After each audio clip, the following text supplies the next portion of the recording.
Before I start the show, I have a few announcements. Today's guest, Mark Podolsky, is offering his $97 passive income launch kit for free to listeners of the Personal Finance Show.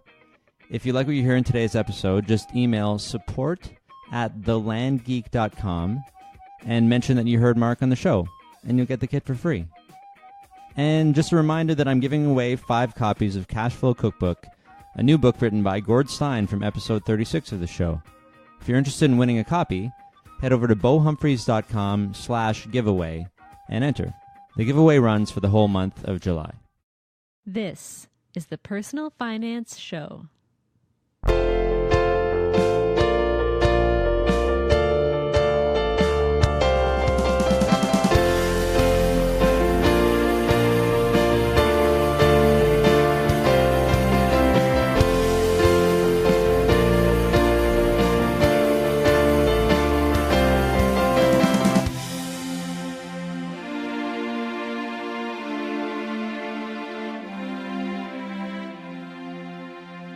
Hi, I'm Bo Humphreys, and this is the Personal Finance Show.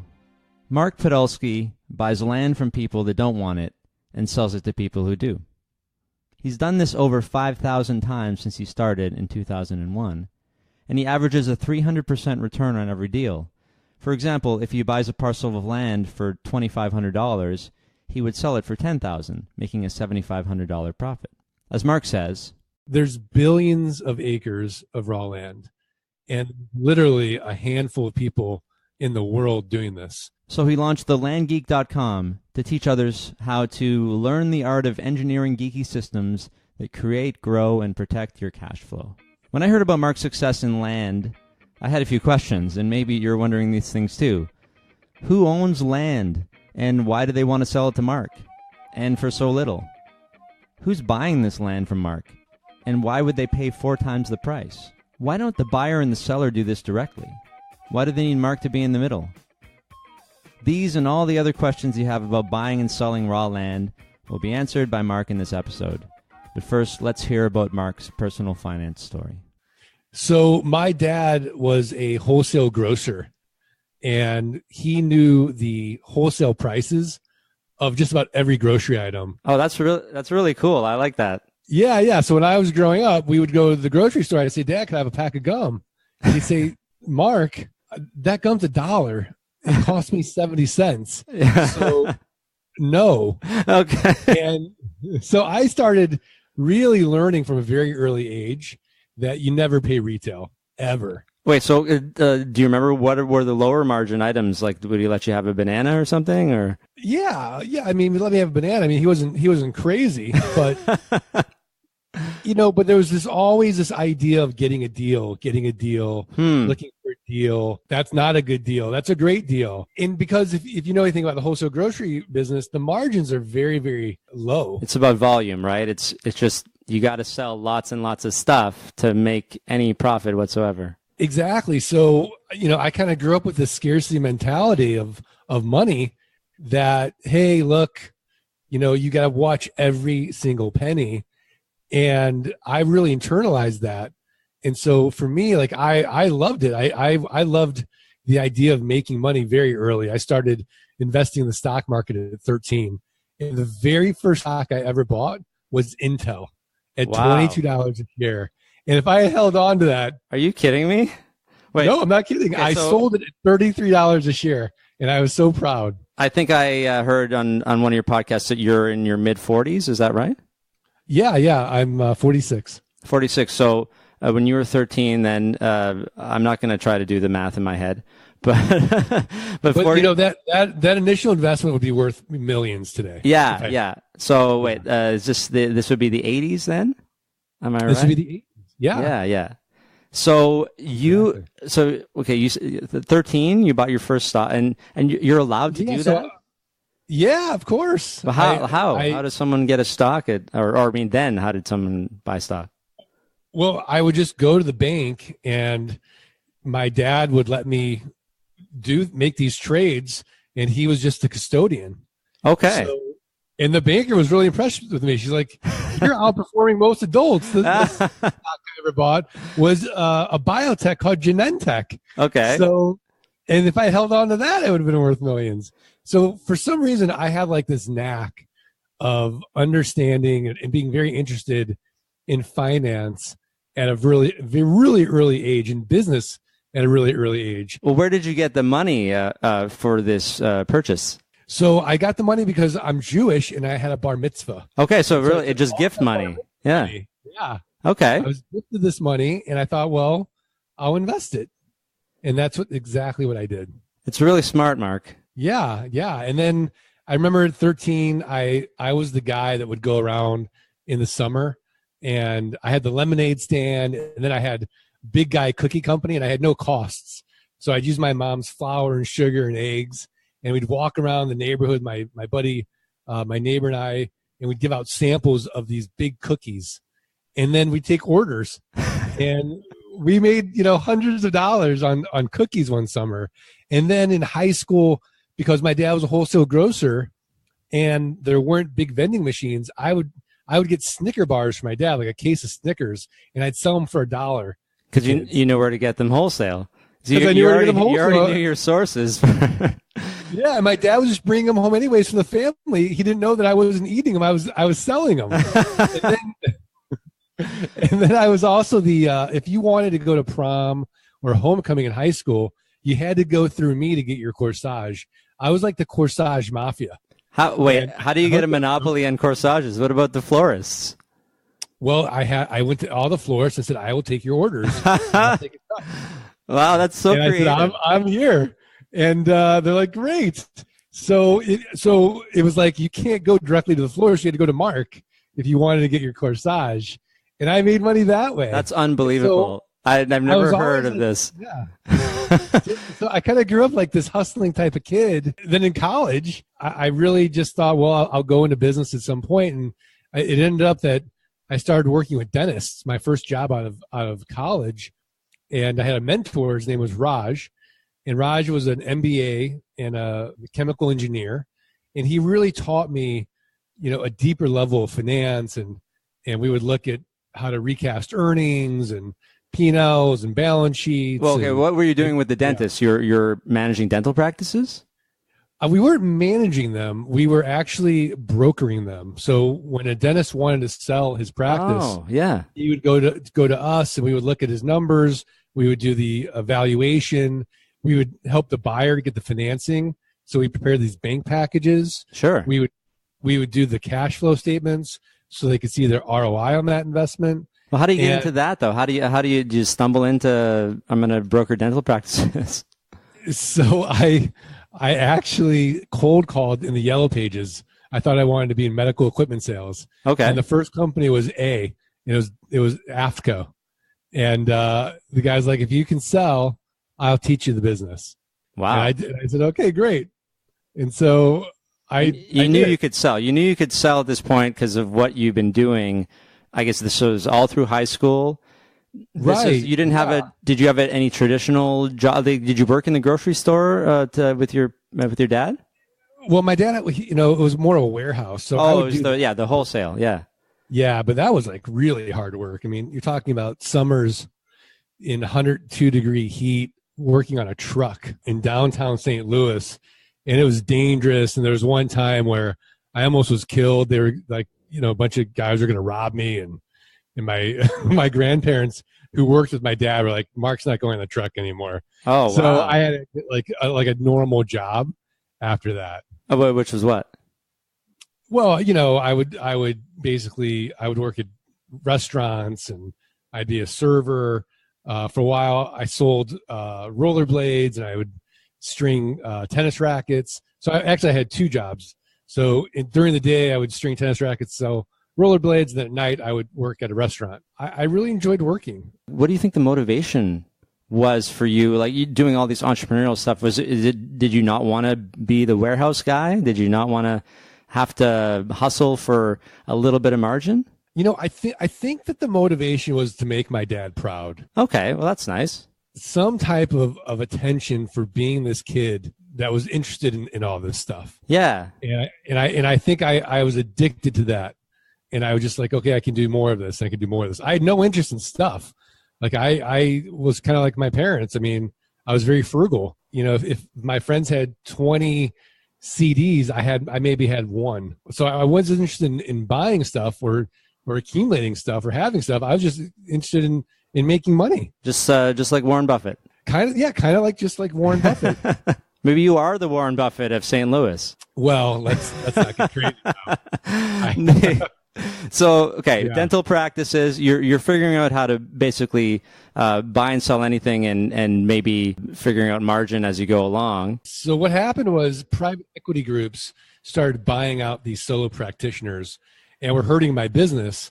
And I was getting married at the time, and I could see the writing on the wall, and I wanted to move. And so we moved to Phoenix, Arizona, and I got a job with a company as an investment banker because I had some background in basically mergers and acquisitions. And this was just a larger play. So we were working with mid-market companies, $5 to $500 million in enterprise value. And I absolutely hated it. I was, I had a 45-minute commute to work and back. I was micromanaged. It was long hours. It was high pressure. And it got so bad for me, Bo, that I wouldn't get the Sunday blues anticipating Monday coming around.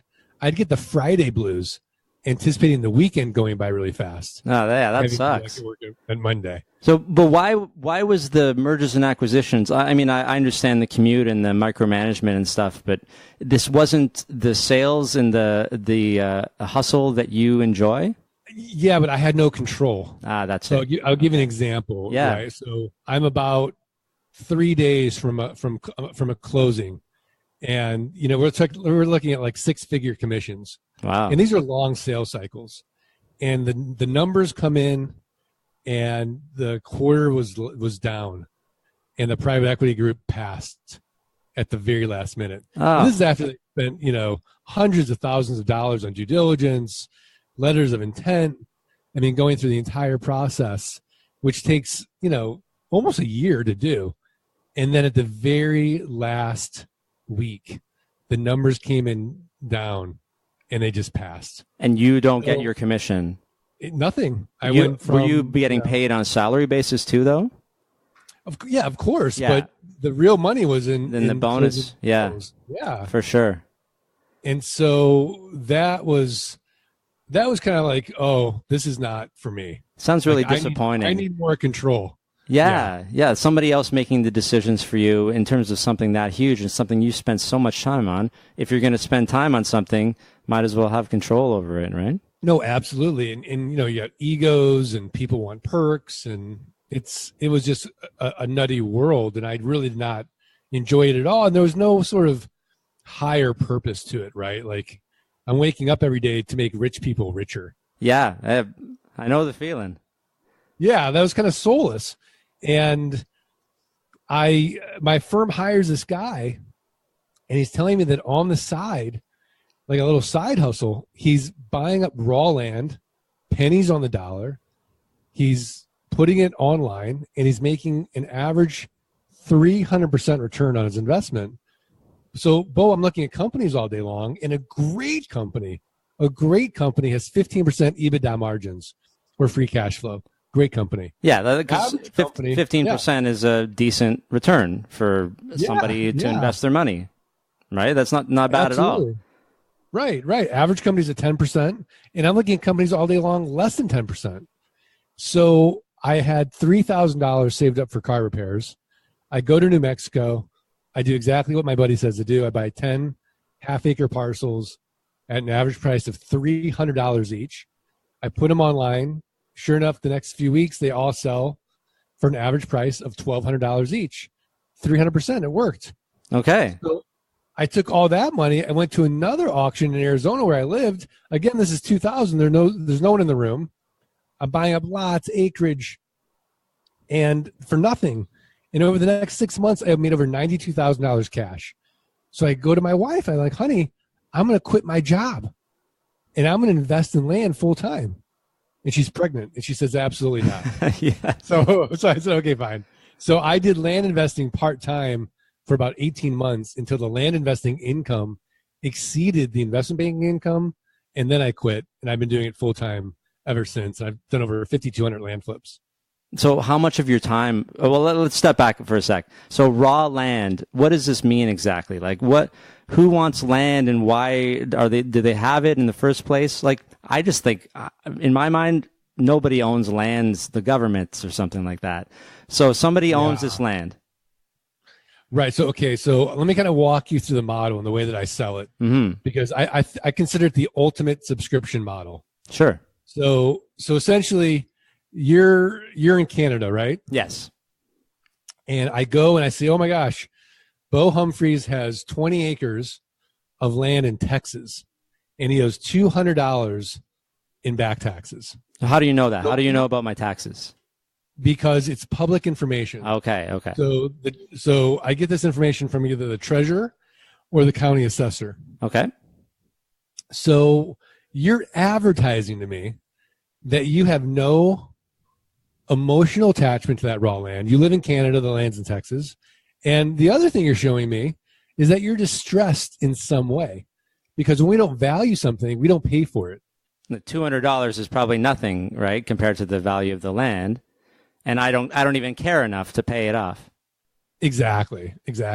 So what I'll do is I'll look at the comparable sales of that 10-acre parcel for the last 12 to 18 months. And I'll see, oh, it's $10,000.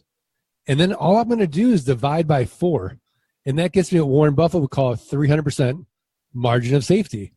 So I'm going to send you an actual offer of $2,500 for your 10-acre parcel in Texas.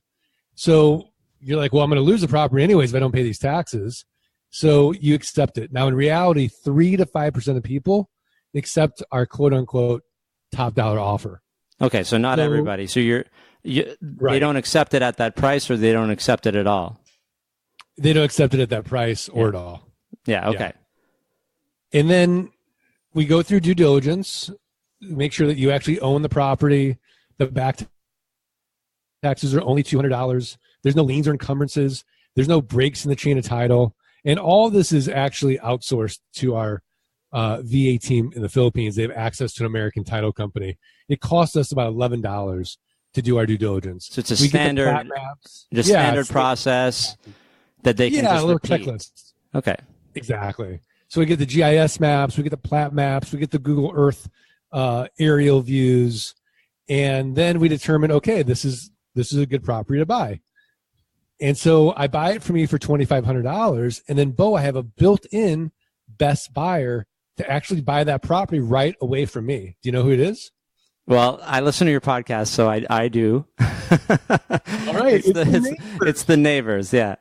Right. So oftentimes the neighbors will buy it, and the way that I'll sell it is I'll get $2,500 as a down payment. Okay. I'm going to get my capital out. So you get it back right away. Right away, or maybe within 6 months, right? So now what I'm going to do is I'm going to make it a car payment, and I'm going to do owner financing on a promissory note. Let's say $449 a month at 9% interest for the next 8 years. So essentially, what I've done is I've gotten my capital out, and I've created a passive income stream of $449 a month, and I don't have to deal with any renters, rehabs, renovations, or rodents. And because land is what if somebody builds on that land? You don't have to worry about what they're doing or anything like that? It's my land, so if they don't pay that note and they make any improvements, I keep the improvements. Okay. Yeah, but in terms of people squatting on your land, is there any kind of issues like that might come up? I've been doing this full time since 2001. I've had one squatter. Okay, that actually is the thing. I was just kind of thinking of what the worst situation could be for you. So once somebody's on your land, they have a camper or something. Yeah, I mean, we had to get the sheriff. They got him out of there, but then we had to clean it up. In legal fees, it costs about $600. Okay, but that's a rare thing because this land really, is really it's probably not being used anyway. No, it's raw land. I mean, the great thing about land is that there's nothing to maintain, nothing to protect. Nobody can steal it. Our contracts allow, you can't do anything illegal on it. You can't dump. It's really the ultimate asset. It's the only thing that lasts forever. It's going to outlive you. It's going to outlive me. It's, Ted Turner has a great quote, buy land. It's the only thing that lasts. Yeah, when this note is done and when it's paid off, and how long was the term again for the promissory note? In like 8 years. So we try to make it a car payment. Yeah, and then after that, though, that person owns the land outright, and you're done. Right.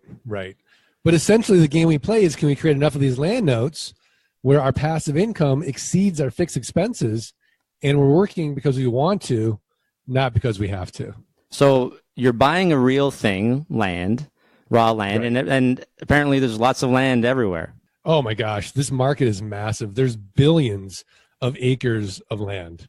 That's crazy. And there's nobody doing this, in the sense that you're not going to go on HGTV or the DIY network and see flip this land. It's just me in front of the computer. Because it's boring, right? It's super boring. It's like the least sexy real estate niche there is. If I go to a party and someone asks me what I do, I'm like, I invest in raw land. They're like, oh, nice to meet you. And they go away. Yeah. Right? Like if I said, oh, I flip houses, like, oh, you do? Like, tell me. Like, that's interesting. They get that. But to flip, to sell land is really boring. So you have this real land product, and so it's not like you're just coming up with something. It's an actual tangible thing, and you're selling to somebody who actually seems to want it. Why do they want it? What are they going to do something with it, or they just don't want someone else to do something with it? The way that I look at it is, I call it man jewelry, right? Okay. Are you married? Yes.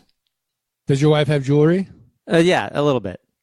Yeah, I mean, the intrinsic value is what? Like nothing. It just makes you feel good. Right? Yeah, it's not. Yeah, exactly. So, So men buy raw land because it makes them feel good. They own a real asset. It increases their net worth to their banker. They like the idea that they have some place to go to. Like preppers love raw land. Military people love raw land. Essentially there's a pig for every barn, but investors, people that invest in gold and silver, people that want to hedge against inflation, there's all types of reasons. Maybe they just grew up hearing you got to own raw land. And for the longest time, they never could find anything they could afford. And here I come around and I give them an affordable piece of raw land. I had a guy call me the other day, and all he asked me is, it was a 40-acre parcel in Nevada. He's like, can I shoot guns out there? I said, yeah. He's like, okay. And he bought it. So that was it. That's all they wanted. So I'm guessing that your stats show that it is mostly men who purchase the land. Yeah, I'd say 80% of our customers are men between 30 and 60 years old. Yeah. So I mean, I think I understand the value to someone who just wants something to them for themselves, or especially if it's next door and they're free to do whatever they want on it. I can see the value in that. Yeah. Yeah, no restrictions. It's only limited by their imagination. They can improve it if they want. They can build something. They can build a house on it if they want, right? Yeah. Yeah, they can do whatever you would do with land. Yeah, absolutely. Now, if they want to build a house, they actually have to pay off their note first. Okay, so that's it. A building permit. I think you said that earlier. Yeah, and that's actually really a great thing for you. So that's a condition. Absolutely. Is it a condition that you impose, or is that just the standard rule? That's just a standard legal issue in the United States. If you don't own the land outright, you can't build on it. Right. Okay. What about like mining it, or what are they in Texas? They do a lot of fracking.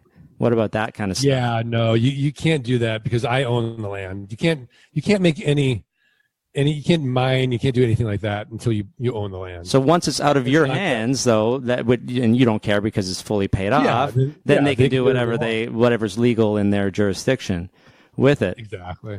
Yeah. Okay. So you're saying I could do this here in Canada? So we have clients from all over the world that invest in raw land in the United States. Now, if you're going to do it in Canada, you have a few issues. The first issue is going to be your mailing. Well, I guess Canada is not a big a deal, but it could be. So we have a software program that will automate your mailings using an API and a company called lob.com. Okay. So you just upload your mailings into the system. It would send out your mailings. Now, as it comes back, that's not a problem. What the problem is going to occur when you have income. And so the United States says, okay, you as a foreign investor, it's called FIRPTA, FIRPTA. Okay. You are going to have 10% of your gains withheld. Okay, so withholding tax. As withholding tax. Yeah. And then you're still liable for Canadian income tax. Okay, so you pay the withholding tax in the States and the whatever your rate of income tax is in Canada. Exactly. Now, with our margins are 300 to 1,000%, so it's really not that big a deal, but it is something that you need to be aware of. Also, some people think, well, if I own U.S. land, it's gonna maybe I'm exempt from paying U.S. Property taxes because I'm not, I don't live here. That's not true. You still are responsible for paying property taxes. And some people think, well, if I'm a foreigner, I own U.S. land, it's going to make it easier to get a green card. Also false. It will not be any easier to get a green card if you own a U.S. asset. So this is because I guess the majority of the land is in the States. Well, do you know of anyone buying land within Canada who's a Canadian? Well, we looked into that model, and because of the frictional costs associated with buying land in Canada, it kills your margins. Okay. So, and there's so much land here, there's no reason to kind of go through that. And you can look up the stuff like the back taxes, and maybe we don't have an open system as much, or... Yeah, I mean, when I looked into it, there's lots of legal issues and fees and lots of frictional costs. Yeah, sounds like Canada. Yeah, it was not great. It was not great. So we're a great country, but the open system that you guys have in terms of this kind of stuff, like access to real estate across all these states and all this land, and just being able to move about. I mean, we can move about in provinces, but you just have, it is the land of opportunity. So we can take advantage of this opportunity. You just have to worry about regular stuff like capital gains tax and withholding, that kind of stuff, or land tax, I guess it would be in Canada. So you started doing this, and eventually you're like, I'm done with work, like with your day job. Okay. So I quit my day job in 2001. Wow. And essentially, from 2001 to 2010, I just made so much money. And what was interesting about that is I kind of went a little crazy, and it came so easily that Parkinson's law of money set in for me. Work expands to fill the time allotted. So if you give yourself a week to complete a project, it'll take a week. Give yourself the same project and give yourself 3 days, it'll take 3 days. So the more money I made, the more money I spent. I thought, well, this is what successful people do. And so instead of a nice home, I had to get a multi-million-dollar home. And then I'm in my house and I see all my neighbors have luxury cars, and I'm not even a car guy. So I had to get luxury cars. But you were always so frugal. And when you were younger, what happened? I wanted to see what would happen the other way. Your curiosity got the best of you. I was curious, and you know how in every family there's a spender and a saver? Yeah, usually. Yeah. So I was a saver. My wife was a spender, and I thought, well, that looks really fun. It is fun. It was fun. We had a ball, and but we were out of control. And so in 2010, about 40% of my note income went away. And why was that? Oh, note income, because they were all done. Yeah. Yeah. Whoa, no, because it was between buying groceries or paying their note, because the U.S. economy took such a hard hit.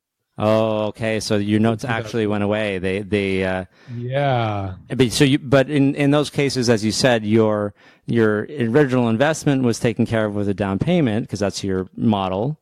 But it was just this passive income that was replacing your full-time job that went away. Right. But I created such a high personal overhead for myself that I needed that money. And so it really was this huge kick to the head and really crushed my ego. Yeah. And we were forced to sell the big house. We went to a way smaller home. We got rid of the private schools. I had a nanny 5 days a week. I had a housekeeper 5 days a week. We got rid of all the staff. And suddenly we started finding out what's really important to us, and kind of going back to this very simple values of having meaningful relationships and enjoying the kids and not trying to be something we weren't and live this sort of ego-driven type of existence. And then things just got way better. My relationships improved. I was a lot less stressed out with a lower overhead. And it really helped me focus on building the business to the next level using systems and automation. So now we're 90% automated with software. And I work about 2 hours a month in Frontier Properties. And we did over $2 million last year. It was really just interesting how that all kind of, like when everything's kind of opposite, right? Like you think that what's going to make you happy actually kind of makes you unhappy. And then what you think is going to make you unhappy, sort of like living disciplined and, working hard and doing things challenging, like you end up getting a lot more for it. There's more value to it. There's more right? real value in it, right? Yeah. Like there's self-esteem in it. And that really was sort of an eye opener for me. So the path for you was you figured out you could do this land thing, and then like you would buy a little bit and buy and sell, and then more and more as you got more capital. But as you went on, this started taking up all of your time. That's what you're saying? Like you just tried to do as much as you could before you realized all of this. Yeah, absolutely. I was just working in the business. I wasn't creating systems or automation. It was just coming in too easily too. Yeah. And so like what would have been a typical way? So like before you did the automation, before you have these systems to mail and check, do the due diligence and all that stuff, would you have just sent a bunch of emails or letters out to people like on a daily basis? What did you do on your own before you systematized it all? I had a virtual assistant in South Carolina. So Janie was doing my mailings, but I would just basically sort of have these templates for emailing people to make their payments and doing all that. So I had some automation in there and I had some systems, but nothing like what it is today. What about setting up notes? Like how does that, like a lot of this stuff, it's really sounds simple. You have systems going, but a lot of people would be like, wow, how do I set up a promissory note? That sounds like way beyond my scope. Yeah. So we actually have a software program that embeds those contracts. Okay. Called geekpay.io. Great. So basically we automate the back end of our business using that. And so we kind of take all that pain and all that those legal issues out of it for our clients. We provide all those contracts. So you basically figured out you knew the system and you figured out how to automate all the bits of it. And so what do you actually have to do yourself now that is not just delegating? What takes up your time? So now I have a weekly meeting with my team. Yep. And I look at the numbers, how many offers went out, how many offers were accepted, how many deals are pending, how many deals are we marketing, and how many deals do we close. And then, my main role is strategy. Like, how do we improve the customer service? How do we improve the customer experience? What are some other marketing channels? Always thinking and asking myself the question, well, if everything's going to change, what's not going to change? And kind of sticking to these simple sort of metrics like, well, I think in my business, the things that aren't going to change is everybody's always going to want a good deal and everybody's always going to want a real asset like land. Mm-hmm. So if that continues, then, this business really has, it's a strong, long-term business. So because when I first started, I was scared. I'm like, this is a lark. There's no way these margins are sustainable. And yet as of today, we're still at 300 to 1,000%. Yeah, that's crazy. And it's because people, if you think back to the original, you offer somebody $2,500 for a $10,000 piece of land based on your analysis, people were ready to just not pay the taxes and let that go for nothing, right? Is that the idea? So the $2,500 offer is like, sure. Yeah, absolutely. Exactly. And we also have a very inefficient market. So nobody really knows the value of their land. It's what a buyer and a seller really agree to. And they're not going to go and do, like when you say 2,500, they don't care enough to go and do the due diligence that you just did. Right. Then they would be like, oh, it's worth 10, so I want 5. Or, if they were going to do that, they would probably be trying to sell their own land themselves, I guess. So you started with $3,000, and people can start with whatever. What's the cheapest piece of land that you I've ever seen? People have given me land. So zero. But that's zero. you got to be established a little bit to probably get that handed to you. Well, I've had clients like it's crazy. Like they had no money. So a guy like Paul Mendel, he's got no money. He locks up a deal. He tells his seller it's going to take him 90 days to do due diligence. He's going to close in 90 days. Well, it takes us 2 days to do due diligence. Yeah. So what he does, he sends out neighbor letters, and the neighbor's like, oh, I want to buy it. So he does a dual closing. So he uses the neighbor's money to pay off his seller, and then he just takes the spread there. So in that scenario, he locks it up for $2,500.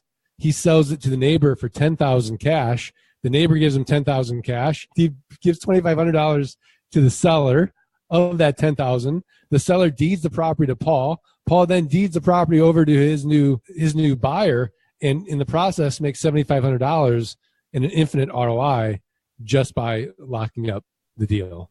And he learned. Now you said the cash deals. So some of these are cash, some of them are note deals. Are the cash ones few and far between? No. I mean, I used to only flip for cash. I cash is fine, but I think that it's a hustle. Like I'd rather have the notes because you want passive income. I want the passive income, and even if I need cash, I can sell 12 months of that note cash flow to an investor, get my money back out, redeploy it, and then have that passive income revert back to me in 12 months. So I get 2 bites of the apple, so to speak. So the clear and obvious risk to me when I hear the story, that one specifically, is that he's not going to find a buyer. Right. So out of the 5,200 deals that I've done, I've never been stuck with a piece of land. There's a system. You have these resources, these networks. Yeah. You're never worried about not finding a buyer in the States because you have this system that's proven itself, as you said, over 5,000 times. Never. I've never been stuck with a piece of land. My clients have never been stuck with a piece of land. I mean, but think about it though, Bo. Like if you lock up any asset, I don't care what it is, 25 cents on the dollar, you've got someone else at the end of that deal. Why doesn't everybody do this? So it's hard, right? Yeah.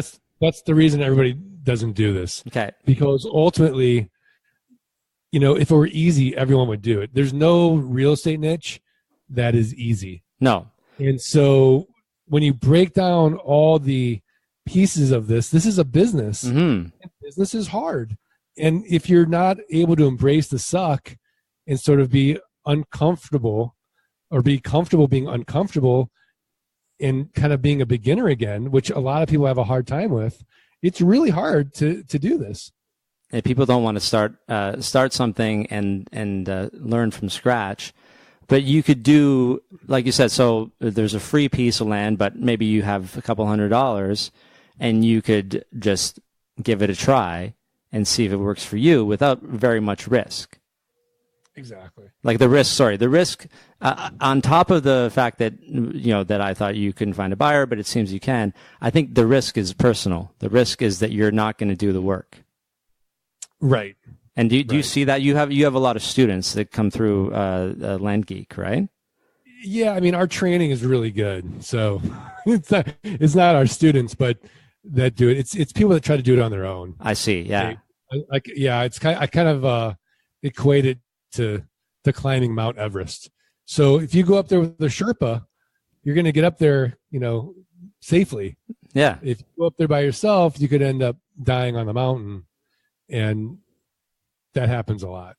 We don't want to ask for help, right? We're like, I can figure this out myself. I can navigate this. Even though Mark's done 5,200, it's not worth paying. Do you have a flat sort of training fee, or is it that you could mention? Yeah, I mean, we have, all types of training, everything from free to, really high end one-on-one, coaching. So we have everything in between, but, the best place to start is thelandgeek.com, and people can download for free our passive income blueprint, get their ebook, How to Avoid the 3 Feet of Land Buying Mistakes, and get the podcast delivered each week to their email inbox. And if they want a course on it, we have a $97 passive income launch kit. We'll give it to them for free, Bo, if they just email support@thelandgeek.com and put in the subject line, Bo Humphreys or Bo. Really? Well, that's nice of you. So people can kind of get a good taste for free.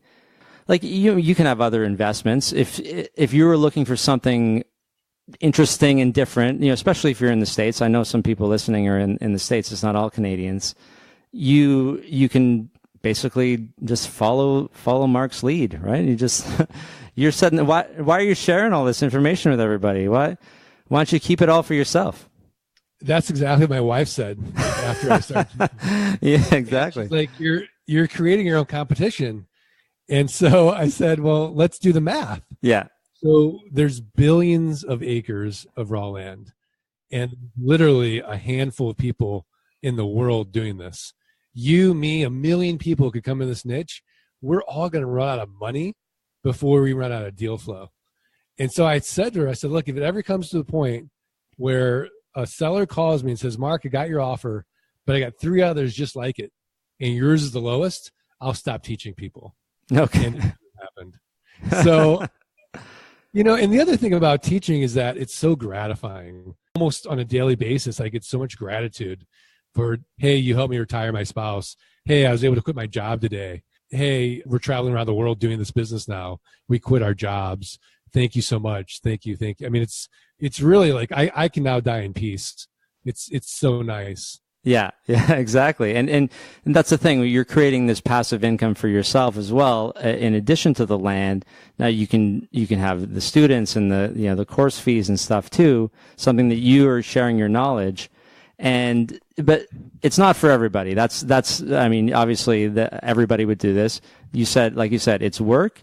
But if you're willing to put in the work, just give it a try and see if it's something that you might like. And if it's not for you, it's not for you, but it might be. Especially if you're not happy with what you're doing, or you have other investments, but you're looking for something to be more active. Yeah. I mean, I would say that, first of all, there's nothing completely passive, right? Even if you, of course. Yeah. Like you got to figure out a way to maximize that capital. I mean, that takes work.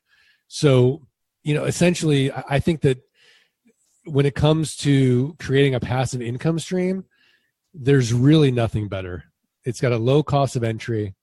You don't have anything physical, and you've got a built-in, pain for the buyer to keep on paying you. And it's a sort of a set it and forget it type of system until they pay off their note. Well, it sounds like a really cool option, and it's something I didn't know about at all until, I started listening to your podcast and heard about the system. And I think a lot of people still don't know about it, right? So you're going to keep telling them. Yeah, absolutely. Absolutely. So thelandgeek.com. Thelandgeek.com. And you go sign up and then send the email to support@thelandgeek.com with my name. Or say that you heard about Mark and the Land Geek on the podcast, and you get that free $97 course. Exactly. Well, that's very generous of you, Mark, and I really appreciate you coming on the show. So thanks so much. Thanks, Bo. I really appreciate it. If you like this episode, please subscribe to the podcast on Apple Podcasts or wherever you get your podcasts.